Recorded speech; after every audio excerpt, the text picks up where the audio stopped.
What's up guys, Alpine Gremlin here with more World of Tanks gameplay. Today we're featuring a vehicle that I've been wanting to showcase for a while. That is the Tier 8 German tank destroyer known as the JagdPanther II.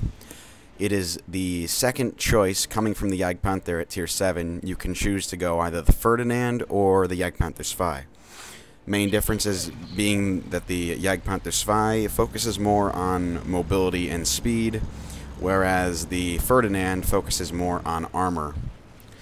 And being the medium tank guy that I am, I much prefer to use it. I much prefer to use the JagdPanther II because of that speed. But they can still mount the same 128 millimeter Tier 10 cannon, as you can see mounted on mine right now.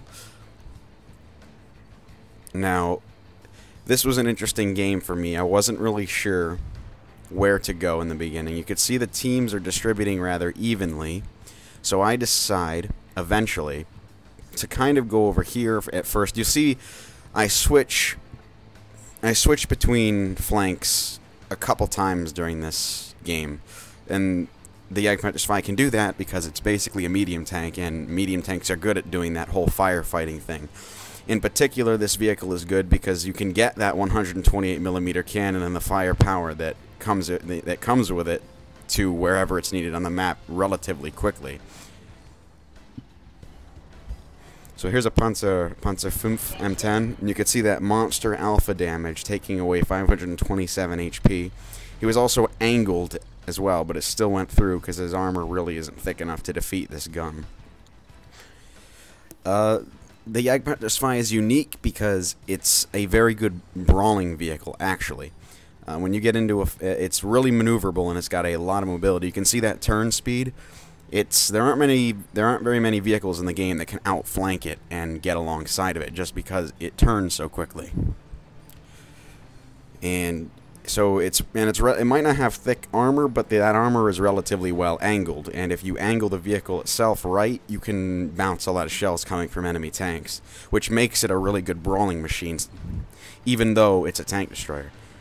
So I was kind of desperate to get some damage done to the enemy team here. So you see I do something really kind of stupid, and I go out in the middle of the open. I get a 603 damage roll on that super Persh. Now, I fire at that KV-4 but destroy the house. Now you'll see my team gets kind of mad at me because they think I'm camping, but I'm a tank destroyer. I'm kind of supposed to do that.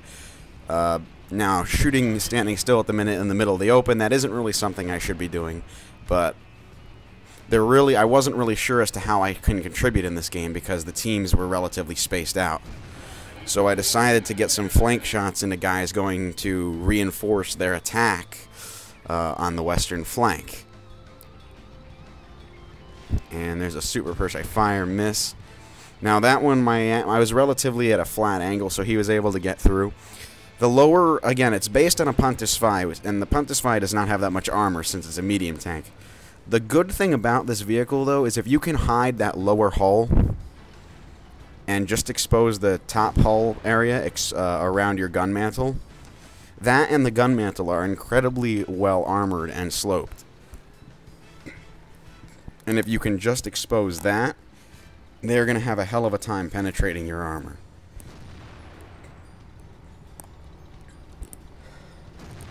Now, my gun wasn't really cooperating right here. I'm trying to support this Tiger II, who, honestly, these guys are getting decimated here. There's a large enemy force coming from the forest, and there isn't a whole lot they can do. The Tiger II does a great job, I have to say. He's down there. You can see he's down there. Basically, his back's to the water. I track that IS-3 to keep him from getting within range of the Tiger, and I fire at the IS's rear end and destroy him for 505 HP. The Tiger holds out really well. Now I start moving out because I realize I can't really see them, so I have to get over there to get shots on them. Unfortunately, the Tiger goes down and there isn't much I can do. But not before I take a quick shot on this KV-4 and remove him from the equation. I'm on my second kill. And you can see right here the T-28 prototype on my team is kind of, starting to get aggravated with me and the IS-6 here, because he thinks, we're kind of camping. And I don't know. I was defending the base. A tank destroyer is supposed to sit back and do that. And I was, you know, helping. I was supporting the other flank. I wasn't doing nothing. The IS-6, he was kind of camping in a bush the whole game. But in the end, that's actually going to end up saving this game. Not because he was particularly good, but because he absorbed a lot of damage for me. Not to be mean or anything. So here comes a T-32. He's leading their charge over there. Take a blind shot, and I have no idea if that hit or not. So I need to spot him again to get a confirmation on that. I'm pretty sure I did. You can see there, I definitely hit him. He's really weak, so one more shot ought to do it. Fire. Take out the T-32. KV-1S now. Over on my... Over there in the field, so I can get a couple shots into him. And I don't know what happened there. My just shell went right through it. Also notice, I think I'm gonna die here because this is a bad situation. I got tanks. I got that Löwe to my side now, and here's the T-28 prototype again, still, you know, yelling, "Oh, camping fucked you over." Well, that's not my fault. I'm a tank destroyer. I'm supposed to be sitting back, and I was doing what I was doing a relatively good job holding down that center. There's a T-34. I'm trying to get him off of the IS-6's flank, but my gun goes right through him and doesn't do any damage, and I get taken down to 391 HP in the process. So I figure I'll just start firing on the IS-6 to help our IS-6 out, who's kind of brawling with him. Also note, we do have an Arty still. Arty hits him. I hit him. The IS-6, I have to leave him to that. I think the IS-6, our team ends up killing him. I move out to get a shot on the T-34, who's going to try and take a shot on him. And hope, will it be enough? Will it be enough to kill him? Will it be enough? Yes, it was. 512 damage. I love this gun. So there's a Super Persh. Super Persh coming up on me. He fires, misses my side. I don't have enough HP to get into a brawl with him. I really don't want to, but I might end up having to. So I just call for help, and this is where the IS-6 actually does something to help me. You can see him on the minimap moving up behind me. I'm just hiding behind this building, waiting for the Super Persh to fire, because at this point, well, now definitely, but even before the IS-6 hit him, I had enough to one-shot him. Fire on the side, take him out. IS-6 and I go back to back. So I'm on 7 kills here, and they have a Löwe and a Hummel left. I'm really surprised that the Löwe didn't try and get on my rear there. He didn't pursue me, and let's face it, I don't want to go over there alone. So I'm just gonna follow the IS-6 because at this point, the best thing we can do is stick together, because we're getting down to the wire here, 2-on-2, and there isn't a whole lot of time left. I believe it was there was 5 minutes left in the battle at this point. So yeah, 7 kills. I've done a crap ton of damage. Even the guys, I did damage to a lot of guys that I didn't kill. And so this tank is, because it's based on a medium tank chassis, it's incredibly well rounded. You got to remember that the Panther II has a Tier 9 engine, which produces a lot of horsepower, meaning that even the tank destroyer version can truck along really, really fast.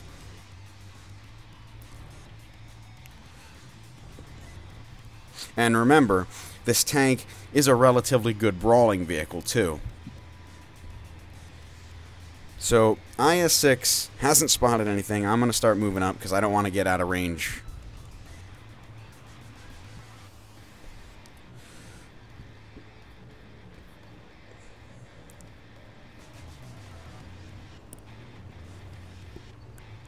So, I'm going to take a quick detour to the left here. I want to check just to make sure that their Arty isn't there, because you're never sure. The Arty, this is a popular spot for artillery pieces to go. I don't think he is here though, because I remember the angle at which the Arty shell landed relative to my position when I was behind the little log cabin over there in the southern area. It makes me think that the Arty is more towards their base. In the other little A0 corner, that's another popular spot for Artie. So what I'm going to do is, and the IS-6 seems to understand without me even having to say it, because I really didn't even explain this to him at all. I didn't speak a word to the guy the whole game, but he seems to kind of understand that, okay, he's going to have to be out there spotting for me because I'm a tank destroyer. I've got the biggest gun. I have the best chance to do the most damage to these guys.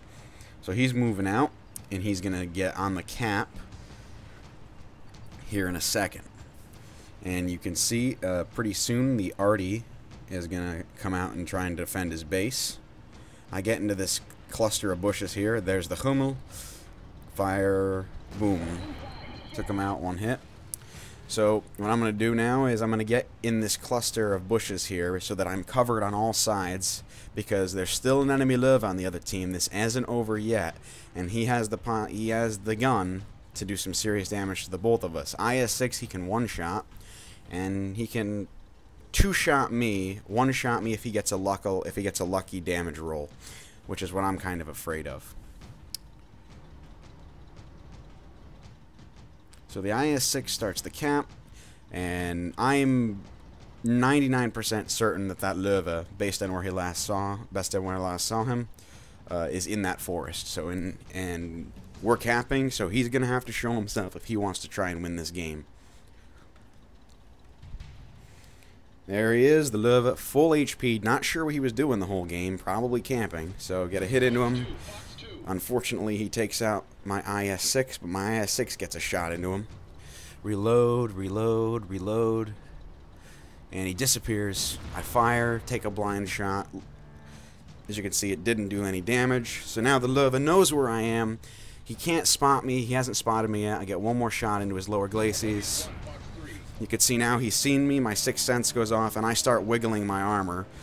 And oof, I'm sweating bullets at this point. Not sure. He wiggles too. One more hit.